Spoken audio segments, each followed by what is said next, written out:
Olá, meu amigo, minha amiga. Olha, algumas pessoas têm pedido para eu fazer uma avaliação da política internacional, sobretudo por conta das eleições nos Estados Unidos. Como eu dei aula há muitos anos em ciência política, a gente tem que estudar alguma coisa, né? E eu sigo o pensamento do filósofo Sócrates.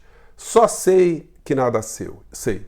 E por que eu digo isso? É porque esse é um ambiente extremamente complexo. Por mais que nós tenhamos pessoas muito gabaritadas, e a gente tem no Brasil, pessoas que tenham estudado fora, tenham relações com diplomatas, tenham tido grandes possibilidades de leituras de textos específicos, mesmo essas pessoas não têm o poder da vidência. Até agora não inventaram nenhuma mãe de Ná na geopolítica, até porque você tem muita gente jogando esse jogo. Mas a gente pode traçar algumas linhas básicas que dizem respeito ao nosso futuro, ao que tem, o que tem de conexão com a política brasileira. Então a gente fica acompanhando as eleições lá nos Estados Unidos, fica vendo o desempenho do Sanders, né?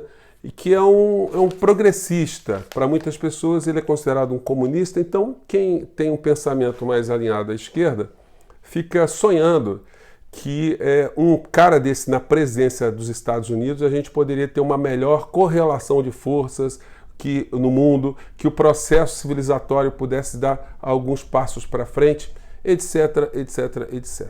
Mas será que isso é possível? E se isso acontecer lá, será que vai ter algum impacto aqui no Brasil, em outros países da América Latina, países do mundo? Bom, eu confesso a vocês que eu tive essa ilusão alguns anos atrás, quando eu tive contato com essa figurinha aqui, o senhor Barak. Ele é professor de Direito Constitucional, né? Então já tive uma identificação com ele de graça, é um intelectual. E quando eu li esse livro aqui, 3 anos antes dele se eleger presidente dos Estados Unidos, eu falei, olha, esse cara não tem a menor chance. Porque ele é muito progressista, ele faz parte de uma minoria e negros nos Estados Unidos, eles não são só uma minoria em direitos, no exercício de direitos, mas eles são uma minoria numérica. A população afrodescendente nos Estados Unidos não ultrapassa 10%, então é bem diferente do Brasil. Então eleger um negro nos Estados Unidos, que é um país que vocês conhecem, né, bem, era uma coisa quase utópica demais. E eu pensei, ele não vai conseguir se eleger, mas se ele conseguir se eleger, vão matar o cara, porque o cara que tem ideias muito avançadas, ele provavelmente vai encontrar muitas resistências. Bom, ainda bem que eu errei, ele continuou como presidente norte-americano, ele foi um inspirador para muita gente, para muitos movimentos, mas ele não conseguiu enfrentar as grandes corporações nos Estados Unidos, os grandes lobbies, os grandes interesses. É aquilo que Noam Chomsky chama de corporatocracia. As corporações que mandam nos democratas e mandam nos republicanos. Então eu li esse livro aqui, eu fiquei muito entusiasmado com Obama. E depois, quando você lê esse livro aqui recente, da Michelle Obama, aí você entende que o casal não é qualquer coisa. Um casal que veio de baixo, um casal de intelectuais, estudaram muito, investiram na educação deles, ambos foram lecionar, enfim, eles vieram de baixo, militaram em movimentos sociais. Então, eles tinham tudo para não conseguirem chegar aonde eles chegaram. Não é à toa que Michelle Obama, ela como também é uma intelectual, ela está sendo cotada, inclusive, para aparecer nesse jogo nos Estados Unidos, para disputar as eleições com candidatura, né, de maior enfrentamento ao que está acontecendo por lá. Então, é difícil a gente fazer uma análise do que pode vir a acontecer lá.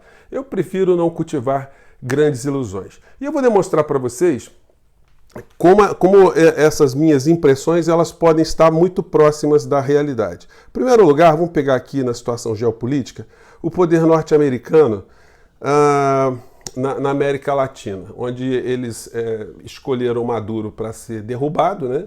Eu não vou entrar nesse mérito, e escolheram o Guaidó, que é uma figura que tem se demonstrado internacionalmente ser a figura mais ridícula, o mais palhaço, o mais patético e anedótico da política internacional. Nesse encontro aqui, o presidente da Colômbia, ele dizia que o Guaidó ele estava empossado como presidente da Venezuela e que Maduro estava com as horas contadas. Vamos ver aqui como é que é essa história. Eu chego no Republicanos e Democratas. Vamos ver. Y hoy es digno de aplaudir lo que está viendo el mundo, y es que la dictadura de Venezuela le quedan muy pocas horas, porque hay un nuevo régimen institucional que se está creando gracias al trabajo que ha jugado Colombia y otros países.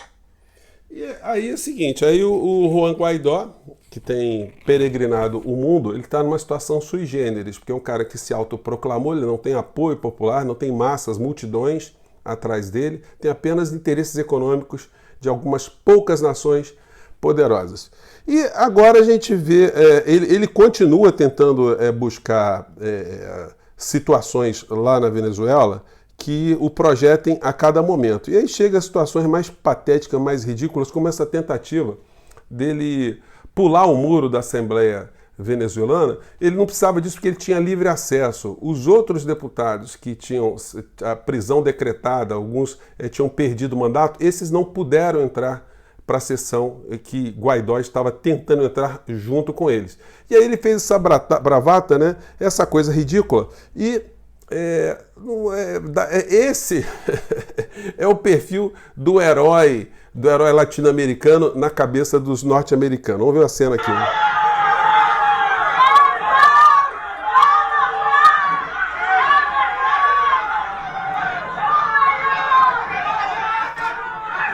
Enfim, ele não consegue passar. E aí a gente está vendo agora o encontro do presidente norte-americano na abertura dos trabalhos do Congresso norte-americano, e lá estão todos os deputados democratas e os republicanos.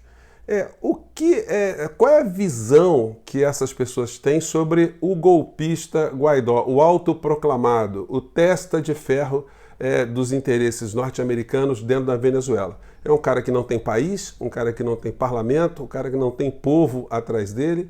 Enfim, o cara já está sendo acusado de corrupção, mas aí vocês, quando analisam o comportamento dos dois partidos fundamentais dos Estados Unidos com relação a essa criatura, aí você fala, meu Deus, olha, tá ruim de alguém ganhar as eleições lá e ter uma mudança geopolítica. Vamos pegar aqui o trecho, vamos lá. Is the true and legitimate president of Venezuela, Juan Guaidó.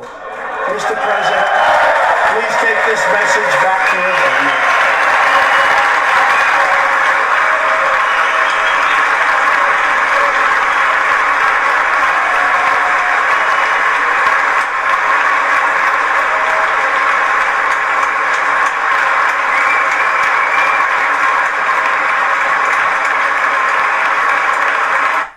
Bom, então quando o cara é aplaudido como herói, uma figura dessa bizarra e patética, aí você pensa, olha, o que adianta o Sanders ganhar as eleições com o parlamento que os Estados Unidos têm completamente controlado pelas corporações da indústria bélica, indústria armamentista, do agrobusiness, de todo tipo de interesses corporativos. Fica ruim, né? Então, a minha opinião é que será muito bom para o processo civilizatório você ter uma pessoa que faça discursos, que tenha posturas progressistas e que consiga mexer em alguma coisa, em alguns pilares do capitalismo mais nefasto que os Estados Unidos praticam hoje, internamente e externamente. Eu digo internamente porque muita gente não sabe que os Estados Unidos têm quase 50 milhões de moradores de rua. É muita gente, não tem assistência médica para todo cidadão norte-americano, eles têm muitos problemas lá também. No entanto, existe sempre a promiscuidade das grandes corporações, os grandes meios de comunicação e os políticos que são eleitos por eles lá, né? Ainda bem que no Brasil não é assim, né, gente? Que os nossos políticos aqui, eles não são eleitos com os votos das grandes corporações religiosas, econômicas, latifundiárias. Aqui a situação é bem diferente. Gente, eu fico por aqui, um grande abraço, mande suas críticas e sugestões, e será que quando você estiver vendo esse vídeo nós já chegamos a 100 mil pessoas como você, com espírito crítico? Fica a interrogação. Até o próximo vídeo, tchau!